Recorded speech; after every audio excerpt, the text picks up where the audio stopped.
I was very young, so I don't remember much. The memories are hazy.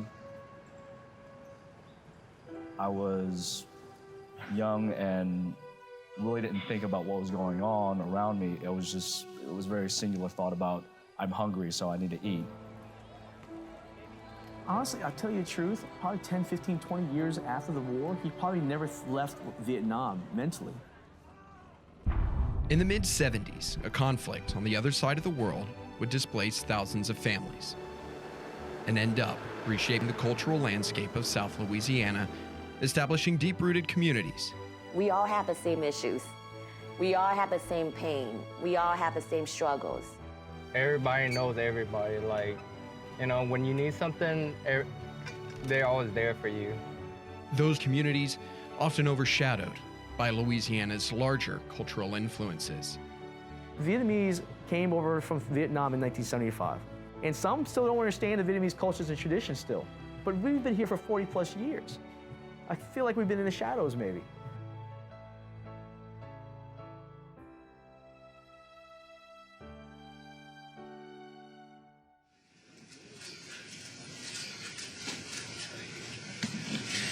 The briefing was delayed until the evacuation was completed, and the last helicopters are now in the air. During the day on Monday, Washington time, the airport in Saigon came under persistent rocket as well as artillery fire. The military situation in the area deteriorated rapidly. The President, therefore, ordered the evacuation of all American personnel remaining in South Vietnam. In 1975, the city of Saigon fell, and those that had helped the U.S. or fought against the communists fled, leaving the country any way they could. Dad said they evacuated with like a Honda bike. Okay, so you had 7 people.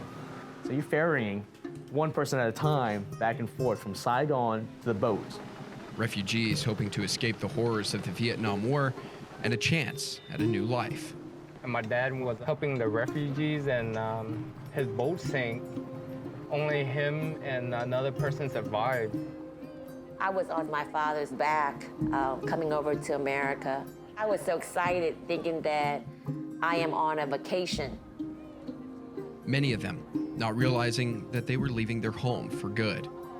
My father said when he stepped on the boat, he thought that we were going to go for maybe a week or 2, or maybe leave and go to another part of Vietnam. When they got to Singapore, he had a huge awakening. He's like, man, we just left our country.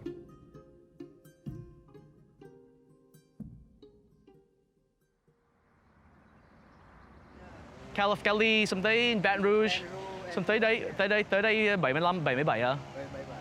So California, Oakland, California in 75, and then to Baton Rouge in 76.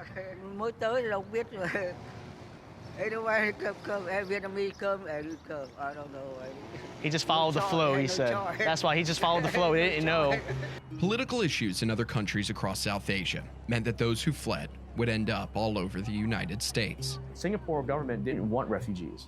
So they traveled from Singapore all the way to Guam, where there was a Red Cross camp set up over there. And for any refugee to make it into the United States, they had to have a sponsor, either by a family or an organization of some sort, to bring them over, to help them, feed them, and clothe them. When we first got here, we were kind of sponsored by families in Monticello, Iowa. Weather is not like Vietnam. It's a little bit cold up there. And my father struggled with trying to find work. The fishing industry and the climate would be the initial draw down to the Gulf Coast. When you're exposed to something that you've never experienced before, you want to find things that you can identify with as being home. I think the climate, I don't know how you can get any more humid than New Orleans, but my parents say that it's more humid in Vietnam than it is in New Orleans, but very, very similar. The tropical climate, the rains, the humidity. I don't know how he got word that, you know, we all should go to New Orleans. But during that time, he said, well, we're going to go to New Orleans. The weather is very similar to Vietnam, and I could actually work as a fisherman. One of the big draws of the Gulf Coast was the seafood industry, an industry that many of them were already familiar with, and a chance at work that they'd been doing all their lives. That's what my dad did when he was in Vietnam. That's all he knows how to do, you know? Farming, crabbing. It's part of the Asian culture, you know?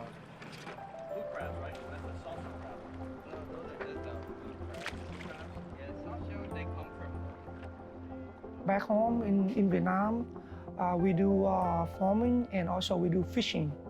Yeah, we do a lot of fishing. Just back home is a wooden boat, and it's really small. On the boat, we don't feel comfortable. Then we stay on the land. And even the food had a similar feel.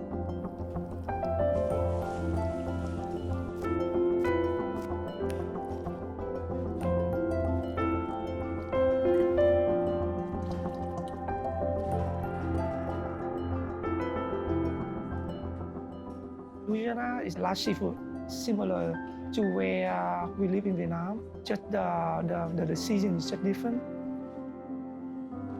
It's texturally, it's everything is the same thing. It's just shaped differently.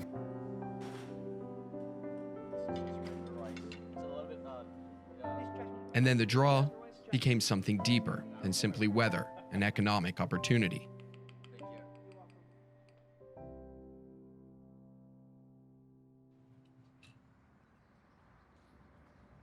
Cái nhà nào ba? My mother house, when first came, they rented that house. So this is the house he rented. This is where my grandmother lived. And people like her, those older ladies, older, She can walk through every single day, go to church every single day. Arriving from across the ocean and other parts of the country, many in the Vietnamese community were brought to towns such as this one, brought here for a sense of community and held together by a sense of faith. So, you know, the biggest thing you have to understand is that they escaped Vietnam from the religious persecution. And so what they had, the Catholicism, the faith, that's one thing that they couldn't take away from anybody. And that's what they took over here from Vietnam. I could just imagine my parents thinking we're in this new country and we couldn't communicate and they didn't understand our culture. It was the late Bishop Mai Thanh Lương was very instrumental of gathering all of the Vietnamese immigrants together in a little village, what we call Versailles. And so I guess Vietnamese community found a purpose and came together and created the church. Everybody had a common goal. That common goal created a sense of community, becoming a safe haven for those who would come later. My family came to the United States on 1995. After we lose the war, the new government, they took everything. When we fly to America, they already have a Vietnamese group. They get a house ready for us, and they get medication and everything. They buy up everything for us before we arrive to US. That is really impressive because we didn't know that gonna happen. Those communities have since grown, and with a younger generation, the culture's starting to blend. Sometimes in small little communities, you can only grow within that community. You can never grow and thrive outside of it.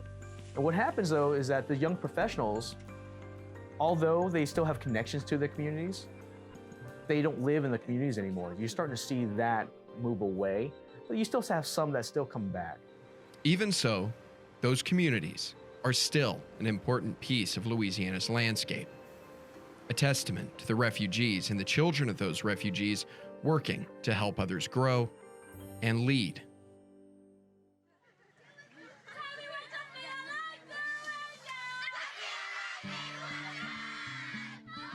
There is this fear that many of our kids is not gonna continue the language. So what the community have done is started a nonprofit organization called Vietnamese Initiatives in Economic Training. Creates a space for all the families in the community, in the surrounding area, to come together and share their culture, interact. Bring it up. Yeah, that's how we do it. As Vietnam. As an immigrant, it feels very humbling to be in a position to be able to give back to a country that 44 years ago provided for my family and thousands of the Vietnamese immigrants to establish a home here. Their hearts in Vietnam their homes in Louisiana, working to maintain a pride in a unique culture, but continuing to look toward the future. My belief is over time, you're going to see more of the Vietnamese community getting ingrained into the rest of the community, the bigger community. I want my children to see both worlds and let them interpret it how they want to, because we're in America now. We are a huge melting pot, and I would hate to take that away from them. Me and my family and so many refugees there, no matter what country, I really say thank you to American people to open their hand, open their heart, to bring everybody to United States to have freedom.